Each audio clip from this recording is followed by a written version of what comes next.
A fist can bruise your skin, but a headline can stain your name forever. The Angels had survived their first war on the street. Now they were about to face a war they couldn't punch their way out of. This is the story of how newspapers, cops, politicians, and fear itself tried to crush a rising outlaw brotherhood and failed. California in the late 1950s was changing fast. Rock and roll was shaking living rooms. Teenagers were discovering rebellion, and the highways grew louder every day as more riders thundered across the state. To most people, motorcycles were symbols of freedom. To others, they were warnings. But one thing was certain: people were talking. Bars whispered about the growing Oakland Angels. Garages swapped stories of the winged skull boys. Police stations pinned up photos, and newspapers started sniffing around like sharks smelling blood in the water. The Angels' first war with rival clubs hadn't gone unnoticed. Small conflicts in dark alleys rarely make the news, but a fast-growing outlaw club with a reputation for loyalty, power, and fearlessness, that was a headline waiting to happen, and the media needed a villain. It started with a tiny, almost forgettable column: troublemaking motorcycle group spotted in East Oakland. No names, no details, just speculation. But Sonny read it, read it, every Angel read it. Where the writer saw a troublemaking group, the Angels saw something else. The world had noticed them. To men who had lived their whole lives feeling invisible, this attention felt strangely powerful. But power attracts enemies. Within weeks, more articles began to appear. Outlaw gangs on the rise, motorcycle menace in California, police concerned about new bike club. Newspapers weren't describing the Angels, they were creating them. They weren't telling stories, they were shaping public fear.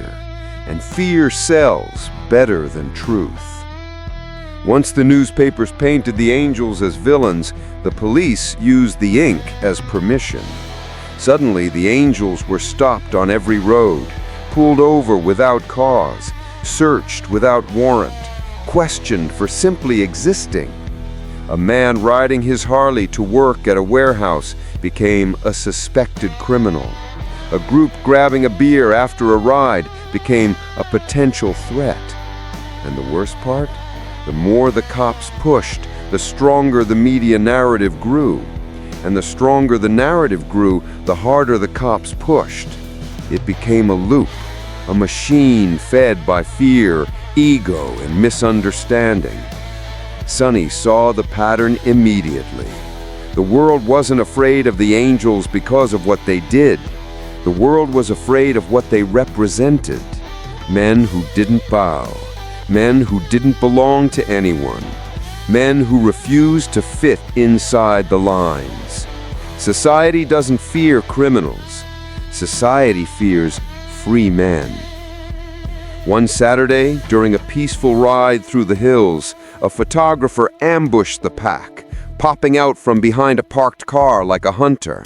He snapped photos of the riders weaving around a tight bend, kicking up dust, engines roaring in perfect formation. The image was powerful. 50 riders, leather jackets, winged skull patches blazing in the sun. One of the most cinematic moments in early Hells Angels history. But when the photo hit the newspaper the next morning, the caption twisted the truth. Biker gang takes over highway, public at risk. The article described them as lawless, dangerous, aggressive, even though the riders had been cruising under the speed limit. But the damage was done. That photo spread across California like wildfire. Mothers grabbed their children when riders passed by. Gas station clerks watched them like thieves. Bar owners locked the doors earlier. The angels weren't rising anymore. They were boiling in the eyes of the public. Red wanted to fight back. Others wanted revenge on the newspapers. But Sonny, he understood something deeper. You can fight a man with fists. You fight the world with patience. He told the men, let them print what they want. We know who we are, and the road knows who we are. Sonny believed something most men never understand. A lie burns fast. Truth burns forever. So the angels didn't attack the press. They didn't chase journalists. They didn't threaten anyone. They rode, louder, prouder, stronger. And ironically, that only attracted more coverage. The more the media pushed them as villains, the more the angels became symbols of rebellion, especially to the youth. Teenagers copied their style. Young men bought Harleys to feel the wind they saw in the papers. Even rock and roll artists began referencing outlaw bikers in songs and album art. The newspapers wanted to destroy them. Instead, they made them legends. But then came the article that changed everything. The article Sonny could not ignore. One morning, a headline screamed, "Hell's Angels threaten woman outside bar." It wasn't true, not even close. The woman in the story, she had actually asked for a photo with the riders weeks earlier. Everyone knew it. But the paper twisted the moment into a fear piece, a warning about violent, uncontrollable bikers terrorizing the public. The image wasn't even from Oakland. It was a blurry photo of a rider in Los Angeles. Sonny read the article 3 times. Then he folded the newspaper and placed it gently on the table. He wasn't angry. He was awakened. This wasn't just bad reporting. This was an attack, a coordinated one. Someone wanted the angels dismantled, and they were using the most powerful weapon in America to do it: public opinion. That night, Sonny called a gathering, not of 20 riders, but nearly the entire growing Oakland chapter. They met under the old redwood canopy outside the city, Harleys parked in a massive half-circle, engines ticking, headlights creating long shadows in the dirt.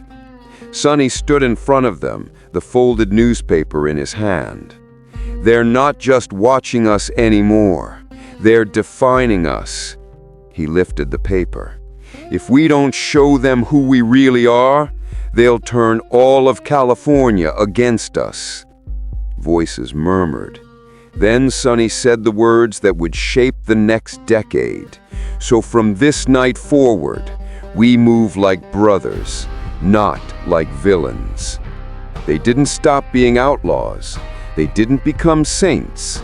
They simply became united, tightly, fiercely, unmistakably.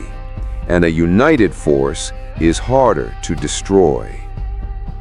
If you've ever been judged before anyone knew your story, subscribe. The road ahead reveals how legends survive the fire. The media war wasn't slowing down. The police were preparing something big. Politicians were whispering about public safety. And deep inside the California government, a plan was forming. A plan to shut the angels down forever. Next, the law strikes back. Raids, traps, and the night that changed everything.